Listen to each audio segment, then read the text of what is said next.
So I'm watching Squid Game season 3, and I got to the start of episode 4 where I just couldn't take it, and I have to tell you all the plot holes and the issues with the dialogue and the rhythm and the interactions with the players that really just take me out of it because it's so unrealistic. Now, don't get me wrong, it was a groundbreaking series, and that's why the first season got so many views. It definitely is still compelling, so I'm not saying the show is not worth watching, but I really feel like the creator, the person who wrote the plot this time, you can see they really don't have a full grasp of human interaction or realistic, compelling plot points, as at least in my perspective. So let's get into it. First and foremost, I don't like how unrealistic it is that until the end, the vast majority of these players are blinded by extreme greed and they're psychopaths, and they will kill anyone, betray anyone, do anything, kill babies, betray everyone, and just murder everything to get money. And it just doesn't seem realistic. And some might argue, oh, well, these people were not just normal people. These were people who were very much in debt, and they curated these people to be the most desperate psychopaths. No, they didn't curate them to be psychopaths. They just curated really desperate people who are very much in debt.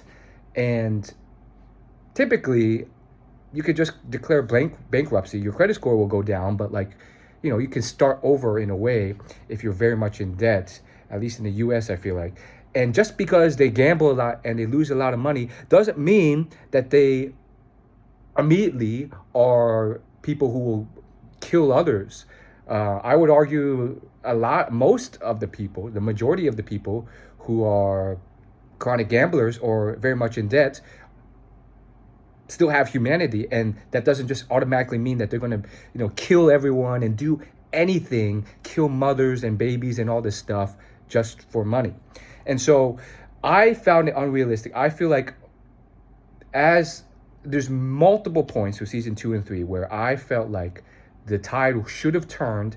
They should have seen the humanity of it. Or even if they didn't have humanity and they were complete psychopaths, the math behind it, the risk of making it to the next round, they should have seen very clearly that it is low probability that you'll make it to the next round alive every round you go. So even if they were psychopaths, their intelligence would tell them not to continue. It just doesn't make sense. Like when you literally see you're completely injured, or you've twisted your leg, or most of the people from the last round you knew are gone, you're just going to be like, oh yeah, I'll go again. Now, yes, you may argue, oh, these are gamblers. They have no logical sense. They're just blinded by greed, which is why they gamble when the math is against them. Guys, I think when it comes to life or death, they start to get a bit smarter than that. Another thing, this girl, she twists her ankle running up some stairs. This girl is young. And young people are usually agile enough to not make such a stupid mistake. I felt that was clearly just a manufactured plot point to make it more interesting. All of a sudden, she twists her ankle going up a staircase that barely has 10 steps. And then all of a sudden, it's completely swollen and fractured. This doesn't make sense, guys. I've strained my wrist. I've done this stuff, and it doesn't get extremely swollen that quickly. And I had to do something crazy to get it. And she's young, so she's not stupid or old. And then let's talk about the hide and seek game. Great concept. But for first 30 seconds, they have only a 2-minute head start. For the first 20 to 30 seconds, they just kind of mosey around still in that same area. And then they wait slowly for this guy to say, hey, everyone look for an exit, and then yell out and lay out the strategy. No, dude, I guarantee you at least 20% of them would have just sprinted and ran off immediately and not waited for this guy to tell them what to do, because they're on their own mission. So that was unrealistic. And there's tons of moments with the dialogue and the acting and how they behaved I just felt was unrealistic, where there'd be these dramatic pauses, they would interact and talk, and the people who are hiding would walk slowly, and then they have these slow conversations back and forth before they started moving again. It just doesn't make any sense. It has that like anime timing where like they have these long conversations and then only like 1 second passes on the countdown clock because it's anime timing, just super unrealistic. And I just feel like Gihan and his team, who's searching for him, literally have no plan. They've just given up. And there's no striving fight back and forth. Maybe in season 2 there was, but Gihan's just basically lost hope. And he's just like a dead corpse there. And maybe this is like the part of the hero's journey where he's doubting himself, but then he regains confidence. And that's kind of how it's written in there with like the baby coming in. But I don't know. It just feels like there's no compelling back and forth anymore. It's just like they had a really terrible plan, and then it quickly fell apart because it was full of holes, and then they just give up and like, yeah, we're screwed. And now they're just playing this game, and Gihan has no hope. He doesn't even know what the fuck to do to take down this organization. The shaman woman, super annoying, but she was designed to be that way and to be shown as a fraud, so I'm glad she died. But I think I can see how she was kind of at least compelling as a villain, because she didn't really know what she was doing. There were some interesting points where people betrayed others that would make sense for like psychopaths and people playing this game. But once again, it just really doesn't make sense how the vast majority of them are just constantly betrayers. And if you're going to keep doing that round after round, at some point, these guys are going to be like, okay, that guy is constantly evil, constantly betraying, and watch out for him. But no, they just continue to team up and like, be evil together. And I don't know, the whole thing just doesn't make sense. Like if that old guy, obviously everyone, I feel like a lot of people hate that old guy who's constantly just out for himself and making it to each round and betraying others. I think Gihan at some point he's like, yeah, let me like take this guy out. But I guess he has compassion or something. Another stupid thing is like this freaking guy who in season 1 I thought he had like all this sharp wit. He was getting evidence. He was making things happen. In seasons 2 and 3, he just kind of, I don't know if his IQ dropped 40 points, but it just seems like that. He's just like, let me just keep hunting for islands and continuously get steered off course. And then when there's, increasing urgency to look out for the captain of the ship who might be shady, he's just like, no, I think he's good. I don't agree with you. I'm not going to even have any suspicion. I'm just going to continue to argue back that he's good. And then, I'm just going to go to the island and go there on my own when this guy manning the boat away from me could be shady. I don't know. Whole thing just seems super stupid. It just doesn't seem like they've made any progress. They've just been screwing around the last 2 seasons. And sure, I think the captain of that ship was part of that screwing around. But the worst part are these police people in season 2 and 3. And that exposes probably the biggest plot hole of them all. You're telling me in season 2, multiple people who are part of your country as citizens just die, including the boss of the team searching for the guy who plays those games in the subway, and the guy who plays those games in the subway. They just die in the hotel. And then what happens to their bodies? This was never explained. Do they bury their bodies? Do they just magically disappear? Do they just let them sit in the hotel and rot and decay until the hotel crew find them? All these things would, arise suspicion from the police. So that was never explained. Did they like secretly bury their bodies without telling the police? That was never explained away. So in theory, they should have brought this to the police, and then they would have launched the investigation on who this weird psychopathic, sociopathic guy is who plays these games and recruits people on the subway. And then you wouldn't have this thing happening in episode 4 of season 3 where he's reporting this all to the police, and the police once again are just completely ignorant and not looking into it. Now, I could have argued at some point earlier on, oh, maybe the police has some good points. There's no evidence. They're making these wild claims. But guys, the evidence is the fact that in season 2, multiple people were just killed, shot to death.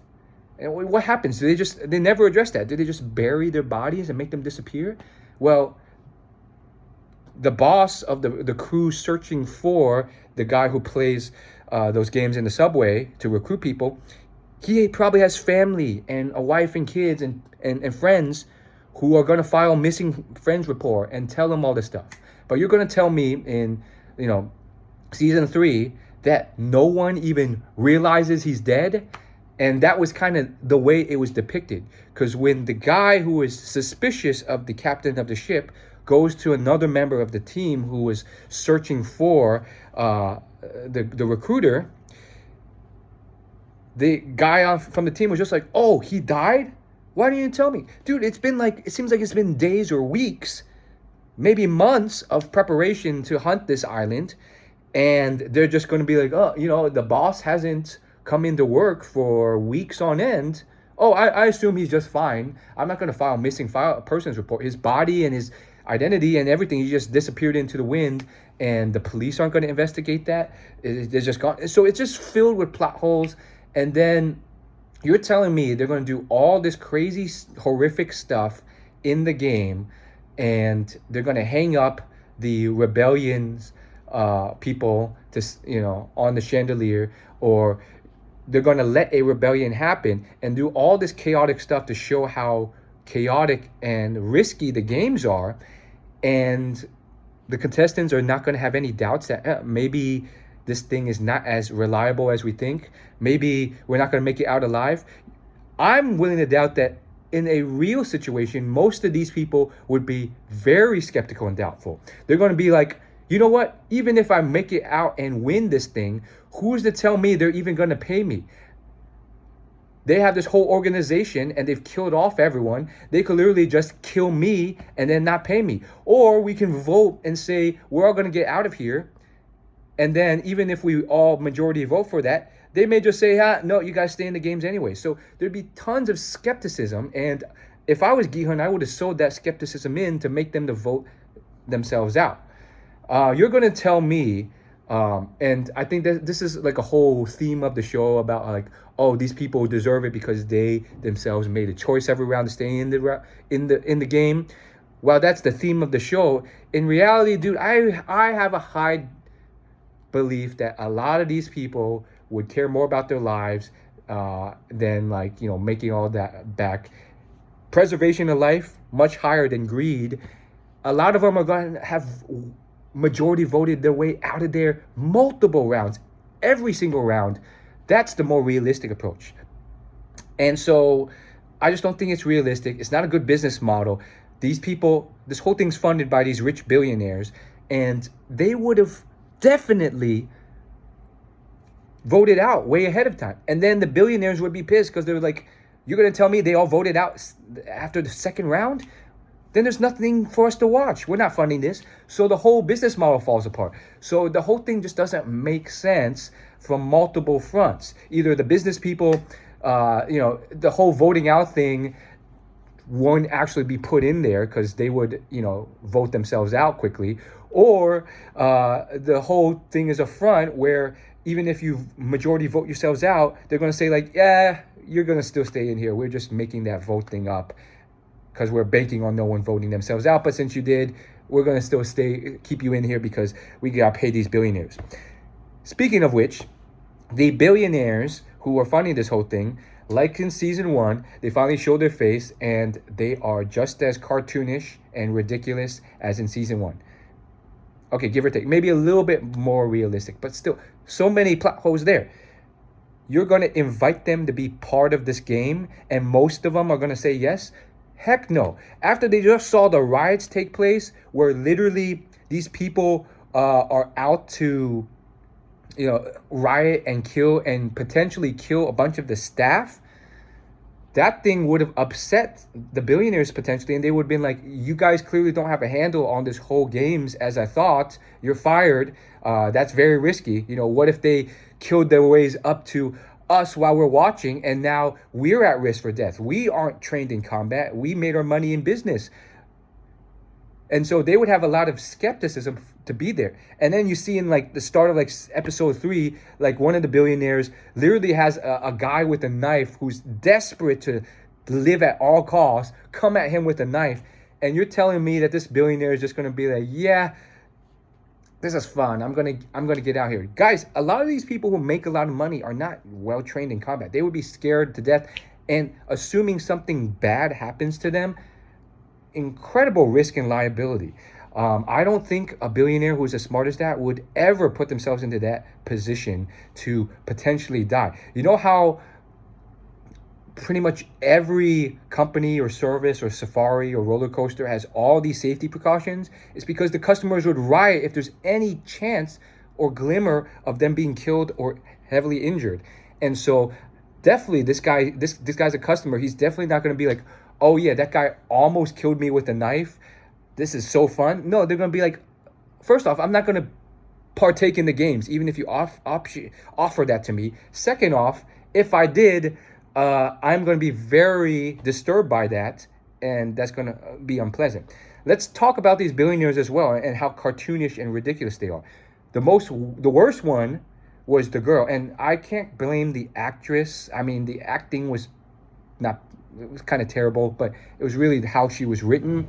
This girl is like 25 from the looks of it, and apparently she's psychopathic and sociopathic enough to partake in these games and may have made so much money at a young age. I just highly doubt it.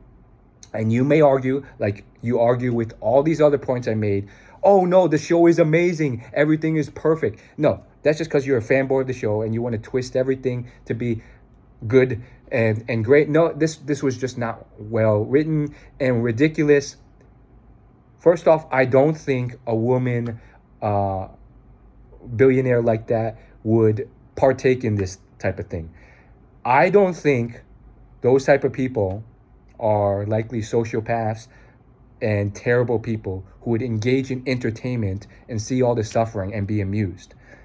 Are there probably psychopaths who have made it to that level and or made it to a wealthy level? Possibly, but I don't think rich people like that, especially like young women, have that in them. They have a lot of empathy and compassion and leadership and communication skills and care for their team, which is why they were able to build effective teams and manage them and succeed. They're not above their co-workers in their team. They're with them. Sure, maybe there is one psychopath or two who are like that amongst the billionaires, but I highly doubt it is the majority of them. And if you think that, you're probably of the crowd who's just brainwashed to think, oh, all rich people are evil, all billionaires are terrible people who cheated and stole their money, which is a terrible, poor person limiting belief. I highly don't think that's true. I personally think there's a lot more humanity in the world, and I think that's the biggest gripe I have. I think there's just a lack of realism in the show because while there was good people, they're just, I don't think the show makes it seem like very few of them exist, and the most of the players and most of the staff and the billionaires are just evil, terrible people. You're telling me all these young billionaires in their like 20s and early 30s, and then like this like old British guy, and they're all just terrible people who make this happen. It just doesn't make sense. But hey, it got me talking, so maybe it was a success. The whole show has got the world talking. It's got me posting this 20-minute rant to my whole audience. So maybe in that way, it was a success and it did what it should, which is got more people to watch it, got people talking about it. But I feel like I would have tweaked various things about the show to make it more realistic. I think the The rope game thing, jump rope thing, would have made some tweaks as well. I think the jumping seems a lot easier of a game, but maybe it's because it's so high up that people get more nervous. So maybe that was good, but like I felt like people would have, as soon as they were halted, some of those people in the back would have turned around immediately and then gotten back on their platform. They eventually started doing that, but it took them way longer than in reality. I think they would have immediately done that. I think there's other ways it could have gone. Gi-hun left the baby on its own in that rope game after he made it across. One of the other psychopaths could have taken the baby, held it hostage. There's various times when Gi-hun had his back turned and he was the closest to the wall. Maybe that old guy whose life was just saved by Gi-hun could have betrayed him like he constantly does and kicked Gi-hun off. I don't know. He has plot armor. Really interesting concepts. I really would have loved to see the show, season 2 and 3 redone in numerous other ways. So many paths you could have gone down. I would have loved to catch up with multiple of the other winners to see how they are. Have they lost all their money again? Probably. Are they psychopathic? Are they happy? Have some returned to the games? Where are they now? But we don't see any returning winners.